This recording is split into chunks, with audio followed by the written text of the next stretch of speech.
ಅಂತಂದ್ರೆ ಏನ್ರಿ ಅಂದ್ರ ಒಂದು ವರ್ಷ ತಕ ಎಲ್ಲಿಯೂ ಕಾಣ್ಲಾರ್ದಂಗಿರುವುದು. ಈ ಹುಡುಗರು ಹಿಂದಿನ ಕಾಲದಾಗ ಇಟೋಪ್ ಆಡ್ತಿದ್ದು ನೋಡ್ರಿ. ಇಟೋಪ್ ಆಡುವಾಗ ಡೊಕ್ಕೋತಿದ್ರು ನೋಡು, ಅದ ಆಟ ಅಂತ್ರಿ. ಅದು ಇಟೋಪ್ ಆಡೋದಂದ್ರೆ ಏನು, ಕಾಣ್ಲಾರ್ದಂಗ ಮುಚ್ಚುಗೊಳ್ಳೋದು, ಒಟ್ಟ ಕಾಣ್ಲಾರ್ದಂಗ ಮುಚ್ಚುಗೊಳ್ಳೋದು. ಹಂಗ ಒಂದ್ ದಿವಸ ಅಲ್ಲ, ಒಂದ್ ತಾಸ ಅಲ್ಲ, ಒಂದು ವಾರ ಅಲ್ರಿ, ಒಂದು ವರ್ಷ ತನಕ ನೀವು ಎಷ್ಟು ಹುಡುಕಾಡಿದರೂ ನಾವು ನಿಮಗೆ ಸಿಗಂಗಿಲ್ಲ. ಮರೆಮಾಚಿಕೊಂಡಿರ್ತೀವಿ, ಒಟ್ಟು ಡೊಕ್ಕೊಂದಿರ್ತೀವಿ ನಾವು, ನಿಮ್ಮ ಕಣ್ಣಿಗೆ ಎಂದೂ ಕಾಣಂಗಿಲ್ಲ. ಮತ್ತು ನಾವು ಅಜ್ಞಾತವಾಸದೊಳಗೆ, ಅಜ್ಞಾತ ಅಂದ್ರೆ ಏನ್ರಿ, ಜ್ಞಾತ ಅಂದ್ರೆ ಕಾಣೋದು, ಅಜ್ಞಾತ ಅಂದ್ರೆ ಕಾಣ್ಲಾರ್ದಂಗೆ ಇರೋದು. ಒಂದು ವೇಳೆ ನೀವೇನಾದ್ರೂ ಒಂದು ವರ್ಷದೊಳಗ ನಮ್ಮನ್ನ ಎಲ್ಲಾರ ಗುರ್ತಿಸಿದ್ರಿ ಅಂದ್ರ, ನಮ್ಮನ್ನು ಹುಡುಕಿದ್ರಿ ಅಂತಂದ್ರ, ನಾವು ಮತ್ತೆ 12 ವರ್ಷ ವನವಾಸಕ್ಕೆ ಹೋಗ್ತೀವಿ. ಎಂಥದ್ದು ಬೇಡ್ತಾನೆ ನೋಡ್ರಿ, ಯಾರು? ಧರ್ಮರಾಜ. ಒಂದು ವರ್ಷ ಅದರೊಳಗೆ ನೀವೇನಾದ್ರೂ ನಮ್ಮನ್ನು ಹುಡುಕಿದಿರಿ, ನಾವು ನಿಮಗೆ ಸಿಕ್ಕಿವು ಅಂತಂದ್ರ ಮತ್ತೆ 12 ವರ್ಷ ವನವಾಸಕ್ಕೆ ಹೋಗ್ತೀವಿ. ಈ ಆಟ ಸೋತೀವಿ ಅಂದ್ರ ಅವ್ರಂದ್ರು ಆಯ್ತು ಆಡಂಗಾರ ನೋಡುನಂತಂದ್ರು. ಮತ್ತೆ ಆಡಾಕತ್ತಿದ್ರು ಪಗಡಿ ಆಟ. ಅವ ಒಗದ ಇವ ಒಗದ, ಭೀಮ್ ಹೇಳ್ದ ಬ್ಯಾಡ್ರಿ ಓ ಹೇಳ್ರಿ ಓ ಸೋಲ್ತೀರಿ, ಇನ್ನೇನದ ಹೇಳ್ರಿ ಅಂದ್ರು. ಕೇಳಲಿಲ್ಲ, ಮತ್ತೆ ಆಡಾಕತ್ತಿದ್ರು. ಮತ್ತೆ ಸೋತ ಧರ್ಮರಾಜ, ಅದನ್ನು ಸೋತ. ನಿಮಗೆ ಹೇಳ್ತಾನೆ, ಹಿಂಗಾದ ಧರ್ಮರಾಜ ಮುಖ ಸಾಣದಾತು, ಮುಖ ಕಾರ್ರಗಾತು, ಏನೂ ಇಲ್ಲ, ಹಚ್ಚಾಕೇನೂ ಇಲ್ಲ. ಆದ್ರ ಎಂಥದ್ದು ನೋಡ್ರಿ, ಆಡು ಚಟ ತೀರಿಲ್ಲಿನ, ಇನ್ನ ಆಡ್ಬೇಕಣ್ಣವ. ಅವ್ರಟ್ರು ಅಂದ್ರೆ ನಡ್ರಿ ಇನ್ನು ಕಾಡಿಗೆ ಹೋಗೋಣ, ವನವಾಸಕ್ಕೆ ಹೋಗೋಣ, ಅವನ್ನ ಕರ್ಕೊಂಡ ಇಲ್ಲೇನದ ಏನು ರಾಜ್ಯದ ಎಲ್ಲ ರಾಜ್ಯ ಪೋಷಾಕಗಳನ್ನು ಕಳೀರಿ, ಬಂಗಾರದ ಕಿರೀಟ ತೆಗೆದಿಡ್ರಿ, ಮುತ್ತಿನ ಹಾರ ತೆಗೆದಿಡ್ರಿ, ಬಿಳಿ ನಾರು ಮಡಿ ಬಟ್ಟೆಯನ್ನು ಉಟ್ಟು ಹೋಗೋಣ ನಡ್ರಿ ಅಂತ ಭೀಮ್ ಅಂತಾನ. ಇವ ಧರ್ಮರಾಜ ಅಂದ, ಇಲ್ಲೋ ಇನ್ನಟ ಆಡಬೇಕತ್ತನು ಅಂದ, ಇನ್ನೊಂದಿಟ ಆಡಬೇಕತ್ತನ ಅಂದ. ಮತ್ತೆ ಇನ್ನೇನು ಹಚ್ಚತಿ? ಪಾಂಡವ್ರಿಗೂ ಕೌರವ್ರು ಕೇಳಿದ್ರು, ಇನ್ನೊಂದು ಆಟ ಆಡ್ತಾನಂತ ಧರ್ಮರಾಜ ಅಂದಾಗ, ಇನ್ನೇನು ಹಚ್ಚತಿಯಪ್ಪ ನೀನು, ಇನ್ನೇನು ಹಚ್ಚತಿ ಅಂತಂದಾಗ ನೋಡ್ರಿ ಧರ್ಮರಾಜನ ಬುದ್ಧಿ ಎಷ್ಟು ಭ್ರಷ್ಟ ಆಗಿರ್ಬೇಕು. ಏನಂದ ಅಂತಂದ್ರ, ನಾನು ಹೆಂಡ್ತಿನ ಹಚ್ಚತನಂದ ಆಟಕ್ಕ. ಎಲ್ಲ ಸೋತು ಹಚ್ಚಾಕೇನು ಇರ್ಲಾರಕ ನನ್ನ ಹೆಂಡತಿನ ಹಚ್ಚ ಆಡ್ತನಂದ. ಎಂತ ದುರ್ಬುದ್ಧಿ, ವಿನಾಶ ಕಾಲಕ್ಕೆ ವಿಪರೀತ ಬುದ್ಧಿ ಅಂತ, ಸುಮಾರು ಬುದ್ಧಿ ಬರ್ತದಂತ. ಇದ್ದ ಅರ್ಜುನ ಎಲ್ಲರೂ ಹೇಳಿದ್ರು, ಬ್ಯಾಡಣ್ಣ ಇದನ್ನ ಯಾರೂ ಇತಿಹಾಸದೊಳಗೆ ಮಾಡಿಲ್ಲ, ನಮ್ಮ ಇತಿಹಾಸದೊಳಗೆ ನಮ್ಮ ಚರಿತ್ರೆಯೊಳಗೆ ಇದೊಂದು ಕಪ್ಪು ಚುಕ್ಕೆ ಕೂಡಿರ್ತದ, ಇದನ್ನು ಮಾಡಬೇಡ ಅಂತ ಎಷ್ಟು ಹೇಳಿದ್ರು ಧರ್ಮರಾಜ ಕೇಳಲಿಲ್ಲ. ನಾ ಆಡವನ ಗೆದಿತನಲ್ಲ ಈ ಆಟ, ನೋಡು ಈ ಆಟ ಗೆದಿತನಲ್ಲ. ದುರ್ಯೋಧನನಿಗೆ ಇದ ಬೇಕಾಗಿತ್ತರಿ, ಯಾಕಂದ್ರ ಆಕೆಗೆ ಅಪಮಾನ ಮಾಡಬೇಕಾಗಿತ್ತವ. ಯಾರಿಗೆ? ದ್ರೌಪದಿಗೆ ಅಪಮಾನ ಮಾಡಬೇಕಾಗಿತ್ತು. ಯಾಕಂದ್ರೆ ದ್ರೌಪದಿ ದುರ್ಯೋಧನನಿಗೆ ಅಪಮಾನ ಮಾಡಿದ್ಲಕ್ಕಿ, ದುರ್ಯೋಧನನಿಗೆ ಅಪಮಾನ ಮಾಡಿದ್ಲು. ಧರ್ಮರಾಜಗಳು ಹೊಸ ಮನೆ ಕಟ್ಟಿದಾಗ ಅದರದ್ದು ಓಪನಿಂಗ್ ಇಟ್ಟಿದ್ರಂತ. ಓಪನಿಂಗ್ ಇಟ್ಟಾಗ, ವಾಸ್ತುಶಾಂತಿ ಇಟ್ಟಾಗ ಎಲ್ಲ ರಾಜರು, ದೇಶದ ಮೂಲೆ ಮೂಲೆಗಳಿಂದ ಎಲ್ಲ ರಾಜರು ಬಂದಿದ್ರು ಓಪನಿಂಗ್ಕ, ಮಣಿ ಶಾಂತಿಗೆ. ದುರ್ಯೋಧನನಿಗೆ ಹೇಳಿದ್ರು, ಅವನು ಬಂದಿದ್ದ. ಆದ್ರ ಪಾಂಡವರ ಮನಿ ಎಂತಾದ ಕಟ್ಟಿದ್ರಂತಂದ್ರ 2 ಹಾಲ್ ಮಾಡಿದ್ರಂತ್ರಿ, 2 ಹಾಲ್. ಒಂದು ಹಾಲ್ ಹಿಂಗೆ ಪರಿಶಿ ಜೋಡಿಸಿದ್ರಿ ಅವರು. ನಾವು ಈಗ ಭಾಳ ದೊಡ್ಡ ದೊಡ್ಡ ಪರಿಶಿ ಜೋಡಿಸಿದೀವಿ ನಾವು, ಬರ್ರಿ ನೋಡಿ ಬರ್ರಿ ಅಂತ ನಾವು ಅಂತೀವಿ. ಆದ್ರೆ ಆವತ್ತಿನ ಟೈಲ್ಸ್ ಎಂಥದ್ದಿರ್ಬೇಕು ನೋಡ್ರಿ. ಪಾಂಡವರು ಅವರ ಅರಮನೆಗೆ ಹಾಕಿದ ಟೈಲ್ಸ್ ಎಂಥವಿದ್ದು ಅಂತಂದ್ರ, ಒಂದು ಹಾಲಿನೊಳಗ ನೀರು ಇದ್ದು ರೀ, ಒಂದು ಹಾಲ್ನೊಳಗೆ ನೀರಿದ್ದು, ಆದ್ರೆ ನೀರು ಇಲ್ದಂಗೆ ಕಾಣ್ತಿತ್ತು. ಒಂದು ಹಾಲ್ನಾಗ ನೀರು ಇರಲಿಲ್ಲ, ಆದ್ರೆ ನೀರಿದ್ದಂಗೆ ಕಾಣ್ತಿತ್ತು. ಹಂಗೆ 2 ಹಾಲ್ ಮಾಡಿದ್ರು. ಮಹಾದ್ವಾರದಿಂದ ಎಂಟ್ರೆನ್ಸ್ಗೆ ಫಸ್ಟಿಗೆ ಒಂದು ಹಾಲ್ ಇತ್ತು. ಅಲ್ಲಿ ಏನಿತ್ತು ಅಂತಂದ್ರೆ ನೀರಿದ್ದಿದ್ದಿಲ್ರಿ, ಆದ್ರೆ ನೀರಿದ್ದಂಗೆ ಕಾಣ್ತಿದ್ದು ಹಾಲ್ನಾಗ. ಪರಿಶಿನ ಅಂತವಿದ್ದು ಅವು. ಈಗ 3D ಎತ್ತು ಬಂದತ್ತಲ್ಲ, ಈ 3D ಆಗ ಇತ್ರಿ, ಮಹಾಭಾರತದ ಕಾಲದಾಗ 3D ಇತ್ತದು. ಬಡ ದುರ್ಯೋಧನ ಬಂದ, ಹಾಲ್ನಾಗ ಕಾಲಿಡ್ಬೇಕಂದ, ನೀರಿನ ಗತೆ ಕಂಡು ನೀರಿಲ್ಲ ಅಲ್ಲಿ. ಆದರೂ ನೀರಿನ ಗತ್ತೆ ಕಂತು. ಅವೇನ್ ಮಾಡಿದ ಅಂದ್ರೆ ತನ್ನ ಜರತಾರಿ ಪೀತಾಂಬರವನ್ನು ಎತ್ತಿದ. ಯಾಕಂದ್ರೆ ನೀರು ಕಾಂತಿತ್ತು ಅವಂಗ, ನೀರಾಗ ತೊಯ್ತತ್ ಅಂತ ತಿಳ್ಕೊಂಡು ದೋತ್ರ ಹಿಂಗ ಮನಕಲ್ ತಕ ಎತ್ತಿ ಹಗರ್ಕ ಕಾಲಿಟ್ಟ. ನೀರ ಇಲ್ಲ ಅಲ್ಲಿ. ಮ್ಯಾಲ ನಿಂತಿದ್ಲು ಯಾರು? ದ್ರೌಪದಿ. ನೋಡಿ ನಕ್ಕಳಂತಕ್ಕಿ. ಇವು ದೋತ್ರ ಎತ್ತಿದ್ದು ನೋಡಿ ಎಷ್ಟು ಮೂರ್ಖದ ನೀವು ಅನ್ಲಕ್ಕಿ. ನೀರ ಇಲ್ಲ, ನೀರದವಂತ ತಿಳ್ಕೊಂಡು ದೋತ್ರ ಎತ್ತಿ ಕಾಲಿಡ್ತದ, ಎಷ್ಟು ಮೂರ್ಖದ ಅಂತ ತಿಳ್ಕೊಂಡು ಮ್ಯಾಲ ನಿಂತ ನಕ್ಕಳಂತಕ್ಕಿ. ದುರ್ಯೋಧನ ನೋಡಿದ, ಅಪಮಾನ ಆಯ್ತು ಅವನಿಗೆ, ಅಪಮಾನ ಆಯ್ತು. ಆಗಲಿ ಬಿಡಂತ ಮತ್ತೆ ಮುಂದೆ ಹೊಂಟ. ಮುಂದೊಂದು ಹಾಲ್ ಇತ್ತು, ಮುಂದೊಂದು ಹಾಲ್ ಮಾಡಿದ್ರು. ಆ ಹಾಲ್ನೊಳಗೆ ನೀರಿದ್ದು ರೀ, ಆ ಹಾಲ್ನೊಳಗೆ ನೀರಿದ್ದು, ಆದ್ರೆ ನೀರ್ ಇಲ್ದಂಗೆ ಕಾಣ್ತಿದ್ದು. ಈ ದುರ್ಯೋಧನ ಇಲ್ಲೇ ನೀರಿಲ್ಲ ಅಂತ ತಿಳ್ಕೊಂಡು ದಡ ದಡ ಹೋಗ್ಬೇಕಂತ ಕಾಲಿಟ್ಟ, ಜಾರಿದ, ನೀರಾಗ ದಬಲ್ ಅಂತ ಬಿದ್ದ. ಆಕೆ ಮ್ಯಾಲ ನಿಂತಿದ್ಲು ದ್ರೌಪದಿ. ಆಗೂ ನೋಡಿ ನಕ್ಕಳು. ನಕ್ಕ ಸುಮ್ ಬಿಡ್ಲಿಲ್ಲ, ಒಂದು ಮಾತು ಅನ್ಲಕ್ಕಿ. ದ್ರೌಪದಿ ಒಂದು ಮಾತನ್ಲು. ಏನನ್ಲಂತಂದ್ರ ನಕೋಂತ ಅಂದಶ ಪುತ್ರ ಅಂದಹ ಅಂದ್ಲು. ಅಂದಶ ಪುತ್ರ ಅಂದಹ ಅಂದ್ರೇನು? ಕುಡ್ಡನ ಮಗ ಕುಡ್ಡ ಅನ್ಲಕ್ಕಿ. ಅವ್ರ ಅಪ್ಪನು ಕುಡ್ಡ, ಅವ ಜನ್ಮ ಅಂದ, ಅವ ಹುಟ್ಟ ಕುಡ್ಡಿಲ್ಲ, ಕಣ್ಣಿಲ್ಲ, ಕುಡ್ಡಿದ್ದ. ಕುಡ್ಡನ ಮಗಗ ಮತ್ತೆ ಇವನು ಅವನಲ್ಲ ಅಂತ ತಿಳ್ಕೊಂಡು ಒಂದು ಮಾತಂದ್ಲು.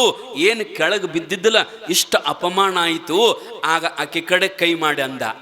ಏನಂದ ಅಂತಂದ್ರ, ಈ ಸಾವಿರ ಸಾವಿರ ರಾಜ ಮಹಾರಾಜರು ತುಂಬಿದ ಸಭೆಯೊಳಗ ನನಗ ಕುಡ್ಡನ ಮಗ ಕುಡ್ಡ ಅಂತ ನೀ ಏನು ನನಗ ಅಪಮಾನ ಮಾಡಿಯಲ್ಲ, ಇಷ್ಟು ಸಾವಿರ ಸಾವಿರ ಸಭಾದೊಳಗ ನಿನ್ನ ಕರ್ಕೊಂಡು ಬಂದು ನಿನ್ನ ಅಪಮಾನ ಮಾಡಲಿಲ್ಲ ಅಂದ್ರೆ ನೀ ಅಂದಂಗ ನಾ ಕುಡ್ಡನ ಮಗ ಕುಡ್ಡ ಅಲ್ಲಿ ಹೋಗಂತ ಇವ ಪ್ರಮಾಣ ಮಾಡಿದ. ಇವ ದುರ್ಯೋಧನ ಅಂದ. ಎದ್ದು ಓಡಿ ಮಣಿಗೆ ಬಂದ. ಅದನ್ನು ಕಾಯ್ತಿದ್ದವ, ಯಾವಾಗ ಅಕ್ಕಿನ ಅಪಮಾನ ಮಾಡಲಿ. ನೋಡ್ರಿ, ಇನ್ನೊಬ್ಬರಿಗೆ ಅಪಮಾನ ಮಾಡಬಾರ್ದು. ಆ ದ್ವೇಷಾಗ್ನಿ ಭಾಳ ಕೆಟ್ಟ. ನಾವು ಯಾರಿಗಾದ್ರೂ ಅಪಮಾನ ಮಾಡಿದೀವಂತಂದ್ರೆ ಆ ಅಪಮಾನದ ಜ್ವಾಲೆ, ಆ ಜ್ವಾಲೆಯೊಳಗೆ ನಮ್ಮ ಮನೆ ಉರಿದು ಹೋಗ್ತದೆ, ನಮ್ಮ ಮನೆ ಉರಿದು ಹೋಗ್ತದೆ. ಇನ್ನೊಬ್ಬರಿಗೆ ಎಂದೂ ಅಸಹ್ಯ ಮಾಡಬಾರ್ದು, ಅಪಮಾನ ಮಾಡಬಾರ್ದು. ನಮ್ಮ ಮಂದಿ ಅದಕ್ಕೆ ಭಾಳ ಮುಂದೆ ನಿಂತಿರ್ತದ ರೀ. ಮನ್ಯಾಗ ನೋಡ್ಬೇಕು, ಯಾರ ಆಕಿಗೇನಂತೀರಿ? ಹೆಣ್ಣು ಮಗಳು ಅಂತೀರಿಲ್ಲ, ಮನಿ ಹೆಣ್ಣು ಮಗಳು ಅಂದ್ರೆ ನಿನ್ನ ಗಂಡನ ಅಕ್ಕ ತಂಗಿ, ಅವ್ರಿಗೇನಂತೀರಿ ನೀವು? ಏನಂತೀರಿ? ನಾದನಂತೀರೇನು? ಹೌದಿಲ್ಲ? ಮತ್ತೆ ಗಂಡನ ಅಣ್ಣನ ಹೆಂಡತಿ, ತಮ್ಮನ ಹೆಂಡತಿ ಅವ್ರ ನೆಗ್ಯಾನ್ಯಾರ. ಗಂಡನ ತಂಗಿ ಅಕ್ಕ ಅವ್ರ ನಾದನ್ಯಾರ ಅಂತೀರಿ. ಹೌದಿಲ್ಲ? ಮತ್ತೆ ಇದು ಬರೋಬರದ ರೀ. ನಾದನ್ಯಾರ ಅವ್ರು. ಅಕಸ್ಮಾತ್ ನಾದಿನ ಮನೆಗೆ ಬಂದಿದ್ಲು, ಜಾತ್ರೆಗೆ ಬಂದಿದ್ಲು ಅಂದ್ರೆ ಮನ್ಯಾಗಿದ್ದು ಸ್ವಸ್ಥರ ನೋಡ್ಬೇಕು, ಇಷ್ಟು ಅಸಹ್ಯ ಮಾಡ್ತಿರ್ತಾರ. ಎಲ್ಲರ ಮನ್ಯಾಗ ಅಲ್ರ, ಮತ್ತು ಒಬ್ಬೊಬ್ರು ಮನ್ಯಾಗ ಇರ್ತದೆ. ಅದ್ರಾಗು ಮತ್ತೆ ಇಲ್ಲಿ ಎಡಳ್ಯಾಗೇನಲ್ಲ, ಇಂಗಳಿಗಾಗೇನಲ್ಲ, ಅತ್ತಾಗ ಬೇರೆ ಕಡೆ. ಇಲ್ಲೆಲ್ಲ ಚಲೋ ಮಂದಿ ಇದೀರಿ ನೀವು. ಯಾಕಂದ್ರೆ ಅಪ್ಪ ಅವ್ರು ನನಗೆ ಮೇಲೆ ಮೇಲೆ ಹೇಳ್ತಿರ್ತಾರೆ. ಮೊನ್ನೆ ಅಪ್ಪ ಅವರು ನಾವು ಕೂತು ಮಾತಾಡುವಾಗ ಮುದೋಳ ಕೋರ್ಟ್ ಕೇಸಿನೊಳಗೆ ವೆರಿಫಿಕೇಶನ್ ಮಾಡಿದಾರೆ. ದಿವ್ಸಕ್ಕೆ 1000 ಕೇಸ್ ಆಗತ್ತಾವಂತ, 1000 ಕೇಸ್ ಬರ್ತಾವಂತ. ಅದರೊಳಗೆ ಬರೇ 300-200 ಕೇಸ್ ಫೈಲ್ ಮಾಡಿಕೊಂಡು FIR ಮಾಡಿಕೊಂಡು ಇನ್ನು ಹಂಗ ಬಗೆಹರಿಸಿ ಕಳಿಸ್ತಾರಂತ. ಆ ಇನ್ನು ಉಳಿದ 100-200 300 ಆಗೋ ಕೇಸಿನೊಳಗೆ ಎಡಳಿ ಇಂಗಳಿಗೂ ಒಂದೂ ಇರಂಗಿಲ್ಲ, ಒಂದೂ ಇರಂಗಿಲ್ಲ. ನಮ್ಮ ಮಂದಿ ಅಷ್ಟು ಒಳ್ಳೆ ಮಂದಿ ಅದ ರೀ, ಭಾಳ ಪ್ರಾಮಾಣಿಕರದಾರ. ಹೆಚ್ಚು ಕಡಿಮೆ ಇತ್ತಂದ್ರೆ ಇಲ್ಲೇ ಮಠದಾಗನ ಬಗೆಹರಿಸ್ತೀವಿ. ಮೊದಲಿನ ಅಜ್ಜಾರನು ಎಲ್ಲಾನು ಇಲ್ಲೇ ಬಗೆಹರಿಸ ಕಳಿಸ್ತಿದ್ರಂತ ಹಿರ್ತಾಂದೊಳಗೆ. ಆ ರೀತಿಯೊಳಗೆ ಇಲ್ಲಿ ಮಂದಿ ಭಾಳ ಒಳ್ಳೆಯವರದಾರಂತ ಮೊನ್ನೆ ಅಪ್ಪ ಅವ್ರನ್ನ ಚಾ ಕುಡಿಯೊಳಗೆ ಹೇಳಿದರು. ಎಡಳ್ಳಿ ಇಂಗಳಿಗೆ ಮಂದಿ ಭಾಳ ಒಳ್ಳೆ ಮಂದಿ. ಆನಂತರ ಇಲ್ಲೆಲ್ಲ ಆಧ್ಯಾತ್ಮಿಕ ಪರಂಪರೆ ಭಾಳ ಅಂತ ತಿಳ್ಕೊಂಡ. ಹಂಗ ಇನ್ನೊಬ್ಬರಿಗೆ ನಾವೆಂದು ಅಪಮಾನ ಮಾಡಬಾರ್ದು. ಅವ್ರು ಯಾರ ನಾದಿನಾರು ಬಂದ್ರಂತಂದ್ರೆ ಮತ್ತು ಅವರು ಕಾಡ್ತಾರ್ರಿ ನಿಮಗೂ ಅನ್ನೋದು ತಪ್ಪ. ನಾವು ಅವು ಬಂದು ಬಲ್ಲಿ ಹಿರ್ತಾನ ಮಾಡ್ತಾವ್ರಿ ಇಲ್ಲಿ ಮನ್ಯಾಗ. ಇಲ್ಲಿದ್ದವ್ರು ತಪ್ಪು ತಿಳ್ಕೊಬೇಡ್ರಿ. ಮತ್ತು ನಾನು ನಿಮಗೆ ಅನ್ನೋದಿಲ್ಲ, ಬೇರೆ ದೂರ ಗೊತ್ತಿರ್ತಾನ. ಈ ಜಾತ್ರೆಗಂತ 2 ದಿವಸ ಬಂದಿರ್ತಾರಲ್ರಿ ನಾದಿನಿಗಳು, ಜಾತ್ರೆಗೆ ಬಂದಿರ್ತಾರಲ್ಲ, ಬಂದ ಹೆಂಗಿರ್ಬೇಕು ಮನ್ಯಾಗ, ತವ್ರ ಮನೆಗೆ ಬಂದು 2 ದಿವಸ ಚಂದಂಗಿ ಇದ್ದ, ಅತ್ತಿಗೆ ಅವನು ಕೂಡ ಚಂದಂಗಿ ಮಾತಾಡಿ, ಅಪ್ಪನ ಕೂಡ ಚಂದಂಗಿ ಮಾತಾಡಿ, ಆನಂತರ ಮನ್ಯಾಗ ಏನು ಅಣ್ಣನ ಹೆಂಡತಿ ತಮ್ಮನ ಹೆಂಡತಿ ಇರ್ತಾರಲ್ಲ ಅವ್ರು ಕೂಡ ಚಂದಂಗೆ ಮಾತಾಡಿ 4 ದಿವಸ ಇದ್ದು ಏನೊಂದು 500 ರೂಪಾಯಿ ಸೀರೆ ಕೊಡ್ಲಿ, 1000 ರೂಪಾಯಿ ಸೀರೆ ಕೊಡ್ಲಿ ತಗೊಂಡು ಸುಮ್ಮನೆ ಹೋಗುದು. ಇವ್ರು ಅಟ್ಟು ಮಾಡಂಗಿಲ್ರಿ. ಇವ್ರದ್ದು ಇರ್ತಾನ ಭಾಳ ಇಲ್ಲಿ.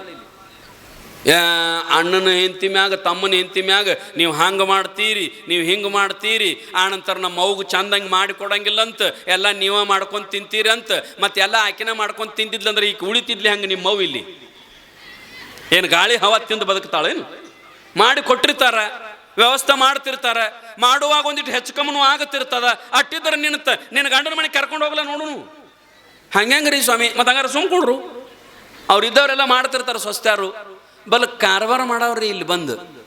ಅದಕ್ಕೆ ಅವ್ರಿಗೆ ಹೆಸರ ಅಂಥದ್ದು ಬೇಕತ್ಲೆ ಇಟ್ಟಾರ ಅಂತಂದ್ರೆ ನಾ ಏನಂತಾರೆ ಅವ್ರಿಗೆ? ನಾದನಿ, ನಾದಕಿನ ಹಾಕಿ ಈ ಚಪಾತಿ ಹಿಟ್ಟು ನಾತಿರ್ಲೆ ಹಂಗೆ ಬಂದಾಗೊಮ್ಮೆ ನಾದಕಿನ ಹಾಕಿ ಒಟ್ಟ ಅದಾತು ಇದಾತು. ನಮಗೆ ಶೀರೆ ಅಂತದ ಕೊಟ್ರಿ, ನಮಗೆ ಬಂಗಾರ ಕೊಟ್ಟಿಲ್ಲ, ನಮಗೆ ಹೊಲ ಪಾಲು ಬರ್ತದ, ನಮಗೆ ಅದು ಬರೀ ನಾದಕಿನ ಒಟ್ಟ. ಸ್ವಸ್ಥರ್ನು ನಾದಕಿನ, ಹಣ್ಣುಗಳ್ನು ನಾದಕಿನ, ತಾಮುಗಳ್ನು ನಾದಕಿನ, ಹಿಂಗಿದ್ದುತ್ತ ಇದು ಅವುಗಳು. ಯಾಕಂದ್ರೆ ಅವರಿಗೆ ಅಪಮಾನ ಮಾಡಬಾರ್ದು. ಯಾವ ತಂಗಿ ಅಣ್ಣನ ಮನ್ಯಾಗ ಬಂದು ಕಣ್ಣೀರು ಹಾಕಿ ಹೋಗುತ್ತಾಳಲ್ಲ ಆ ಮಣಿ ಎಂದೂ ಉದ್ಧಾರ ಆಗಂಗಿಲ್ಲ, ಎಂದೂ ಉದ್ಧಾರ ಆಗಂಗಿಲ್ಲ. ಆಕೆ ಏನು ಬೇಡ್ತಾಳೆ ಆಕಿನ ಸಂತೃಪ್ತಿ ಮಾಡಿ ಕೊಡ್ಬೇಕು. ಮತ್ತು ನೀವು ಬೇಡುವುದು ಲೆಕ್ಕಾಚಾರ ಇಟ್ಕೊಂಡು ಬೇಡ್ಬೇಕು. ಆಮೇಲೆ ಹೇಳೇನು ಸ್ವಾಮಿ ಅದಕ್ಕೆ ಏನು ಬೇಕಾದ ಹೆಣ್ಮಕ್ಳಿಗೆ ಕೊಡ್ರಿ ಅಂತಂದ ಅಂತೇಳಿ ನಾಳೆ ಬಂದು 2 ತೊಲೆ ಬಂಗಾರ ಬೇಡಿಗೆ ಇಡೀರಿ. 1 ತೊಲಿಗೆ ಬಂಗಾರಕ್ಕೆ 1,25,000 ಅದ. ಎಷ್ಟು ಬೇಡ್ಬೇಕು ನಿಮ್ಮ ಅಣ್ಣಂದು ನಿಮ್ಮ ಮಣಿತನದು ಎಷ್ಟು ಯೋಗ್ಯತೆ ಅದ ಅಷ್ಟು ನೋಡಿ ಬೇಡ್ಕೊಂಡು ಸೋಮು ತೊಗೊಂಡು ಚಂದ ಗಂಡನ ಮನೆಗೆ ಹೋಗ್ಬೇಕು. ಹಂಗನೇ ಇರ್ತದೆ. ಅಪಮಾನ ಮಾಡಿದ್ಲು ದುರ್ಯೋಧನನಿಗೆ. ಅವ ಅಪಮಾನಕ್ಕೆ ಪ್ರತಿಯಾಗಿ ಅವ ಚಾಲೆಂಜ್ ಮಾಡಿದ. ಏನಂತಂದ್ರೆ ಹೆಂಗ 1000 ಮಹಾರಾಜರ ಮಧ್ಯದೊಳಗೆ ನನ್ನ ತಳಗ ಕೆಡವಿ ಮ್ಯಾಲ ನಿಂತ ಕುಡ್ಡನ ಮಗ ಕುಡ್ಡ ಅಂತ ನನಗ ಅಂದಲ್ಲ, ಈ ಅಂದದ್ದು ನಾನು ನಿನ್ನ ಮುಂದೊಂದು ದಿನ ಅಪಮಾನ ಮಾಡಲಿಲ್ಲ ಅಂತಂದ್ರೆ ನಾನು ಕುಡ್ಡನ ಮಗ ಕುಡ್ಡಲ್ಲ ಅಂತ ಪ್ರಮಾಣ ಮಾಡಿದ. ಮುಂದೆ ಆಡುವಾಗ ಧರ್ಮರಾಜ ಆಡುವಾಗ ಇದನ್ನ ದಾರಿ ನೋಡ್ತಿದ್ದವ. ಎಲ್ಲ ಹಚ್ಚಿದ್ರು, ಎಲ್ಲ ಸೋತರು. ಕೊನೆಗೆ ಏನಂತಂದಾಗ ಈ ಆಟದೊಳಗೆ ಇನ್ನೊಂದು ಲಾಸ್ಟ್ ಆಟ ಇದು, ಈ ಆಟ ಆಡಿ ನಾವು ಹೇಳ್ತೀವಿ ನಾ ಆಡಂಗಿಲ್ಲ. ಏನಂತಂದ್ರ ಈ ಆಟದೊಳಗೆ ನಾ ಎಲ್ಲರ ಗೆದ್ನಿ ಅಂತಂದ್ರೆ ನಾ ಏನು ಸೋತನಿ ಅಟ್ಟು ಕೊಡ್ಬೇಕು. ಮತ್ತು ಅಕಸ್ಮಾತ್ ನಾ ಸೋತನಿ ಅಂತಂದ್ರೆ ನನ್ನ ಹೆಂಡತಿನ ಈ ಆಟಕ್ಕೆ ಇಡ್ತೀನಿ. ಎಷ್ಟು ಬುದ್ಧಿ ಭ್ರಷ್ಟ ಆಗಿರ್ಬೇಕು ನೋಡ್ರಿ. ನೀವು ವಿಚಾರ ಮಾಡ್ರಿ, ಮಹಾಭಾರತದ ಕಾಲದಿಂದ ಹಿಡಿದು ಇಲ್ಲಿ ತನಕ, ಮಹಾಭಾರತದ ಯುಗವನ್ನು ಹಿಡ್ಕೊಂಡು ಇಲ್ಲಿ ತನಕ ಎಷ್ಟೋ ಮಂದಿ ಪಗಡಿ ಆಡ್ಯಾರ, ಎಲಿ ಆಡ್ಯಾರ, ಇಸ್ಪೆಟ್ ಆಡ್ಯಾರ, ಏನು ಬೇಕಾದ ಹಚ್ಚಾರ. ಆದ್ರೆ ಇತಿಹಾಸದೊಳಗೆ ಧರ್ಮರಾಜನ ಒಬ್ಬನ ಬಿಟ್ರ ತನ್ನ ಮಾಡಿಕೊಂಡ ಹೆಂಡತಿಯನ್ನು ಇಲ್ಲಿ ತನಕ ಯಾವ ಆಟಕ್ಕೆ ಹಚ್ಚಿಲ್ಲ. ಇಲ್ಲಿ ತನಕ ಯಾವ ಆಟಕ್ಕೆ ಹಚ್ಚಿಲ್ಲ. ಹೆಂಡತಿಯನ್ನ ಆಟಕ್ಕೆ ಹಚ್ಚಿ ಆಟ ಆಡಿದವಂದ್ರೆ ಧರ್ಮರಾಜ ಒಬ್ಬನೇ, ಧರ್ಮರಾಜ ಒಬ್ಬನೇ. ಕಡಿಕ ಅದು ಆಟ ಸೋತ. ಅದು ಆಟ ಸೋತ ನಂತರ ದುರ್ಯೋಧನ ಹಿಂಗೆ ಕುಣ್ಯಾಕತ್ತಿದ ಅರಮನೆಯೊಳಗ. ಯಾಕಂದ್ರೆ ನೆನಪಿತ್ತವನಿಗೆ ಅಪಮಾನ ಮಾಡಾಳಕಿ, ನನ್ನ ನೋಡಿ ನಕ್ಕಾಳ, ನನಗ ಕುಡ್ಡನ ಮಗ ಕುಡ್ಡ ಅಂದಾಳ. ತಗೊಂಡು ಬರ್ರಕ್ಕಿನ, ತಗೊಂಡು ಬರ್ರಕ್ಕಿನ. ಬರ್ಲಿಲ್ಲ ಅಂದ್ರ ಆಕೆಯ ಮುಂದಲೆಯನ್ನು ಹಿಡಿದು ಎಳೆದು ತನ್ನಿ ಅಂದ. ಕರ್ಕೊಂಡು ಬಂದರು. ತಂದೇನು ಮಾಡಿದ್ರು ಅಂತಂದ್ರ ಸಭೆಯ ಮಧ್ಯದೊಳಗ ಆಕೆಯನ್ನು ತಂದು ನಿಲ್ಲಿಸಿದಾಗ ಎಷ್ಟು ಅಪಮಾನ ಆಗಬಾರ್ದ ಹೆಣ್ಣು ಮಗಳಿಗೆ, ದ್ರೌಪದಿಗೆ. ಒಬ್ಬಳೇ ಅಲ್ಲ, 1000 ರಾಜ ಮಹಾರಾಜರು ಇದ್ರು.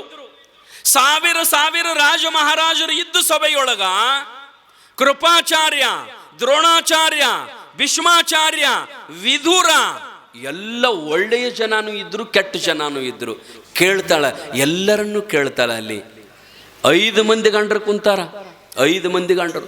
ದುರ್ಯೋಧನ ದುಶ್ಯಾಸನ ಸೀರೆಯನ್ನು ಹಿಡಿದು, ದ್ರೌಪದಿಯ ಸೀರೆಯನ್ನು ಹಿಡಿದು ಅಪಮಾನ ಮಾಡ್ಬೇಕಂತ ತಿಳ್ಕೊಂಡು ಸೀರೆಯನ್ನು ಜಗ್ಗಾಕತ್ತಿದ್ರು. ಸೀರೆಯನ್ನು ಸೆಳೆದು ಎಷ್ಟು ಮಂದಿಯೊಳಗೆ ಆಕೆಯನ್ನು ದಿಗಂಬರಿ ಮಾಡಿ ಬಟ್ಟೆ ಇಲ್ಲದಂಗ ಮಾಡಿ ಆಕೆನ ಅಪಮಾನ ಮಾಡ್ಬೇಕಂತ ಹೇಳಿ ದುರ್ಯೋಧನ ದುಶ್ಯಾಸನ ಇಬ್ಬರು ಅಣ್ಣ ತಮ್ಮ ಆಕೆಯ ಸೀರೆಯನ್ನು ಎಳೆಯುವಾಗ ಸೀರೆ ಗಟ್ಟಂಗೆ ಹಿಡ್ಕೊಂಡು ಮುಂದೆ ಕುಂತಾರ್ರಿ 5 ಮಂದಿ ಗಂಡ್ರು. ಯಾರ್ಯಾರು? ಪಾಂಡವರು, ಪಂಚಪಾಂಡವರ ಭೀಮ, ಅರ್ಜುನ, ಧರ್ಮರಾಜ, ನಕುಲ, ಸಹದೇವ 5 ಮಂದಿ ಮುಂದೆ ಕುಂತಾರ. ಆಕೆ ಅಂತಾಳ, ನೀವು ಏನ ನನ್ನ ಗಂಡ ಹೌದಾ ಅಲ್ಲೋ? ನೋಡ, ಪರಪುರುಷರು ನನ್ನ ಸೀರಿ ಮುಟ್ಟಾಕತ್ತಾನ.